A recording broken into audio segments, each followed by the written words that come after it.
Jadi mudah-mudahan Allah jaga hati kita, baik ketika kita diuji, bahkan ketika kita diberi nikmat, supaya dalam dua keadaan ini kita tetap menjadi mukmin yang ajaban, yang ideal, yang baik, yang insya Allah Allah suka sama kita.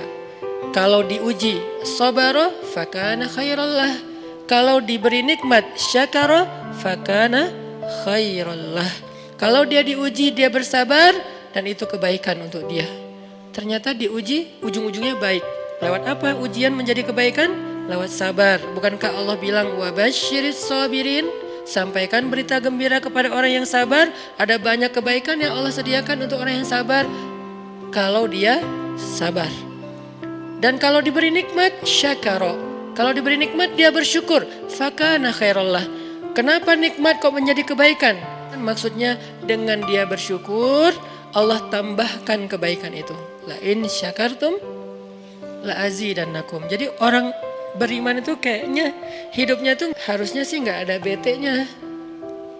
Hidupnya tuh nggak ada istilah, aduh hari ini gue kayak rugi banget nih. Nggak ada orang yang beriman rugi. Kan hidup kita tuh di antara dua itu kan. Cuman varian ujian itu aja macam-macam. Varian ujian itu misalnya kalau di surat Al-Baqarah Allah menyebutkan 3 varian ujian kan. Ba'sa, dharra, zulzilu. Ujian fisik, ujian harta. Harta ini termasuk karir, kerjaan, usaha, bisnis. Dan ujian zulzilu, ujian perasaan termasuk diputusin. Atau orang yang dekat sama kita jadian sama yang lain. Atau mungkin di unfollow oleh ya gitu deh. Saya kalau udah ngebahas bab ini agak gimana gitu. Jadi 3 varian ini masuk kategori apa? Masuk kategori ujian. Tetap aja 2. Kalau nggak ujian nikmat, antara 2 itu nih. In asabathu sarra syakara wa in asabathu dharra sabara. Udah gitu aja. Dan nanti bahkan sampai ayatnya gini. Alladzina yunfiquna fis sarra'i wad dharra. Orang yang tetap beramal soleh lewat hartanya dalam keadaan dia berkelebihan atau dalam keadaan dia kekurangan.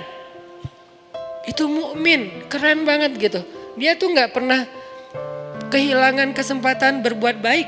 Baik beramal soleh ketika dia dalam keadaan dikasih nikmat maupun beramal soleh ketika dia dikasih ujian, tetap aja beramal soleh.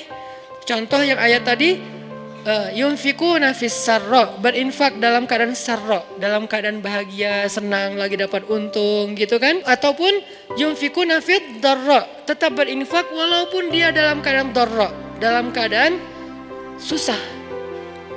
Dalam keadaan dor itu kan bahaya. Ini kalau saya infak nih bahaya nih buat saya nih.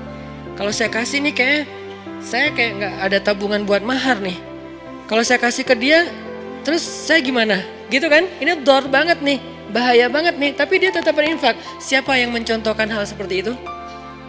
Selain pastinya Rasulullah udah nggak diragukan lagi. Yang jadi kayak simbol berinfak walaupun dia butuh. Orang-orang Ansor, yu'thiruna ala anfusihim walau kana bihim khasasah. Mereka mendahulukan orang muhajirin atas dirinya sendiri. Walaupun sebetulnya dia juga butuh kepada kebaikan itu.